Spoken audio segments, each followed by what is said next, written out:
কল্পনা করো, যুদ্ধের ময়দানে তোমার নিজের চোখের সামনে দেখলে একজন সৈন্য গুলিতে ঝাঁঝরা হয়ে মাটিতে পড়ে গেছে। সবাই ভাবলো সে হয়তো মারা গেছে, কিন্তু কয়েক সেকেন্ড পরই সে আবার উঠে দাঁড়ালো। আর এবার সে মানুষ নয়, রক্ত পিপাসু এক দানব। একটি গোপন মিলিটারি এক্সপেরিমেন্ট যা যুদ্ধ জেতার জন্য তৈরি করা হয়েছিল, কিন্তু সেই এক্সপেরিমেন্টটি এখন পুরো যুদ্ধক্ষেত্রকে পরিণত করেছে মৃত্যুর নরকে। এখানে সৈন্যরা শুধু শত্রুর বিরুদ্ধে লড়াই করছে না, লড়াই করছে নিজেদের মৃত সাথীদের বিরুদ্ধেও। কারণ এই যুদ্ধে মৃত মানুষও ফিরে আসে এক ভয়ঙ্কর রূপে। বন্ধুরা, আজকের গল্প অপারেশন আনডেড, একটি ভয়ঙ্কর জম্বি ওয়ার মুভি যেখানে যুদ্ধক্ষেত্রে শুরু হয় জীবিত আর মৃতদের সবচেয়ে বিভীষিকাময় লড়াই। সিনেমার শুরুতে আমরা দেখতে পাই নতুন কিছু তরুণ সৈনিককে, যাদের খুব দ্রুত আর্মিতে নেওয়া হয়েছে।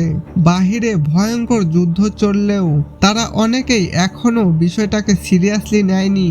হাসাহাসি আর মজা নিয়েই সময় কাটাচ্ছিল তারা। তাই তাদের সিনিয়র অফিসার শাস্তি হিসেবে সবাইকে সমুদ্র পাড়ে ট্রেনিংয়ে নিয়ে যায়, কিন্তু তারা তখনও জানতো না তাদের সামনে কি অপেক্ষা করছে।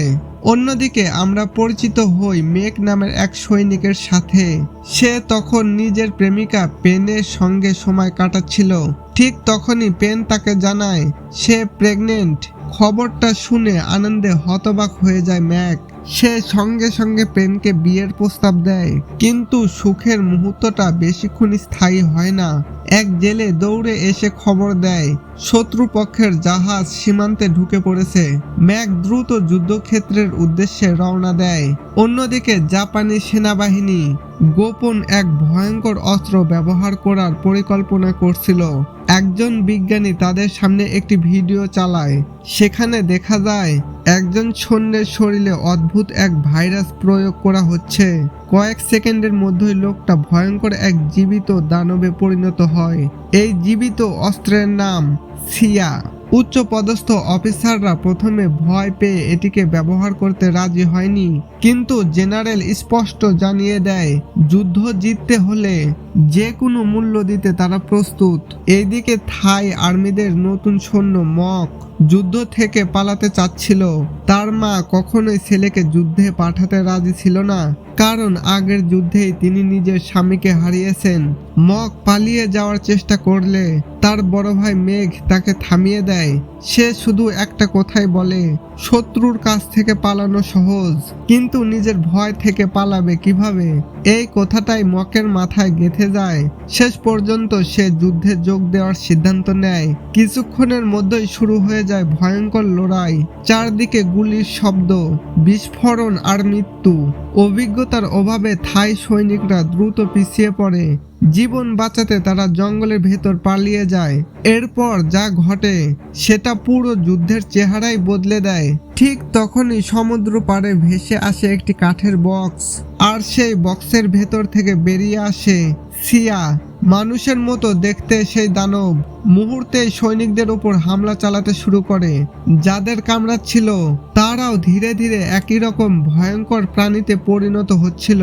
পালানোর সময় মক কাদায় পড়ে যায়। হঠাৎ কেউ তার হাত ধরে টেনে তুলে, কিন্তু ওপরে উঠে সে যা দেখে তাতে তার বুক কেঁপে ওঠে, কারণ তাকে বাঁচিয়েছিল একটা জম্বি। এদিকে যুদ্ধক্ষেত্রের অন্য পাশে থাই অফিসাররা মৃত সৈনিকদের খুঁজতে গিয়ে ভয়ঙ্কর এক দৃশ্য দেখতে পায়। মানুষের হাড় ঝুলিয়ে রাখা হয়েছে গাছের সঙ্গে, আর সেই হাড়ের শব্দ হতেই চারদিক থেকে বেরিয়ে আসে অসংখ্য জম্বি। কয়েক মুহূর্তে পুরো এলাকা নরকে পরিণত হয়। অন্যদিকে মেঘ নিজের হারিয়ে যাওয়া সঙ্গী খুঁজতে গিয়ে একটা গর্তের ফাঁদে পড়ে থাকা এক সৈনিককে দেখতে পায়। তাকে বাঁচাতে নিচে নামলে বুঝতে পারে লোকটা আগেই সংক্রমিত হয়েছে। জম্বিতে পরিণত হওয়া সেই সৈন্য ম্যাকের উপর হামলা চালায়। কোনো মতে আগুন ব্যবহার করে সেখান থেকে পালিয়ে আসে ম্যাক, কিন্তু ফিরে এসে সে বুঝতে পারে এই যুদ্ধ আর সাধারণ যুদ্ধ নেই, এটা এখন মৃত্যুর বিরুদ্ধে যুদ্ধ। এদিকে মক আর তার সঙ্গীরাও ধীরে ধীরে জম্বিতে পরিণত হচ্ছিল। কিন্তু অদ্ভুত ব্যাপার হলো তাদের ভেতর এখনো মানুষের স্মৃতি আর আবেগ বেঁচে ছিল। মক একটা লোকের ভেতরে নিজের পরিবারের ছবি দেখে কান্না শুরু করে। সে বুঝতে পারে তার শরীর বদলে গেলেও ভেতরের মানুষটা এখনো পুরোপুরি মারা যায়নি। এরপর জাপানি ক্যাম্পে বিজ্ঞানী সত্যিটা প্রকাশ করে, এই ভাইরাসটা মৃত মানুষকে শুধু জীবিত করে না, তাদের আবেগও ধরে রাখে। কিন্তু যখন তারা অতিরিক্ত ইমোশনাল হয়ে পড়ে তখন তাদের শরীর জ্বলতে শুরু করে, আর তখনই শুরু হয় আরো ভয়ঙ্কর পরিবর্তন। অন্যদিকে জাপানিজ ক্যাপ্টেন এই জম্বি অস্ত্র হিসেবে ব্যবহার করতে চাচ্ছিল। সে বিশ্বাস করত এদের দিয়ে পুরো একটা দেশ ধ্বংস করা সম্ভব, কিন্তু এরপর যা হলো সেটা কেউ কল্পনাও করেনি।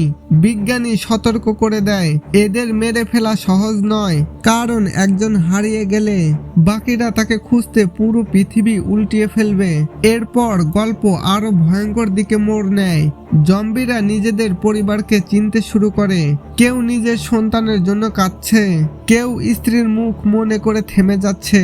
কিন্তু মানুষের ভেতরে সেই আবেগ তাদের সবচেয়ে বড় যন্ত্রণা হয়ে দাঁড়ায়। একসময় জাপানি সৈন্যরা জম্বিদের পরিবারকে ধরে আনে। উদ্দেশ্য তাদের সামনে পরিবারের মানুষদের মেরে ফেলে জম্বিদের নিয়ন্ত্রণে আনা, কিন্তু পরিকল্পনাটা উল্টো ভয়ঙ্কর বিপদ ডেকে আনে। নিজেদের পরিবারকে মরতে দেখে জম্বিরা পাগলের মতো ক্ষেপে যায়। তারা খাঁচা ভেঙে জাপানি সৈন্যদের উপর হামলা চালায়। কয়েক মিনিটের মধ্যেই পুরো ক্যাম্প রক্তে ভেসে যায়।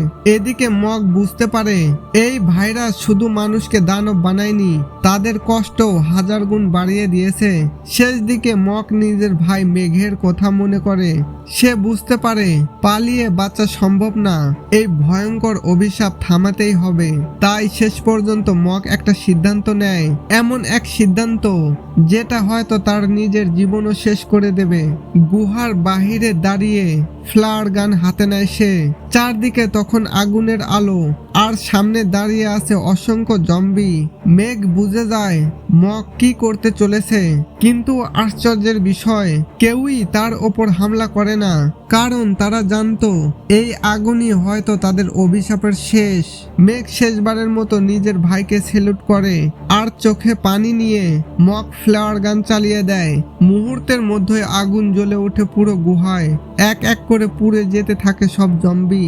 আর যেহেতু মকের কেউ আপন বলতে বেঁচে ছিল না, তাই সেও ধীরে ধীরে আগুনের ভেতরে হেঁটে চলে যায়। এভাবেই শেষ হয় অপারেশন আনডেড এর ভয়ঙ্কর গল্প। যুদ্ধ মানুষকে শুধু মারে না, কখনো কখনো মানুষকেই দানবে পরিণত করে।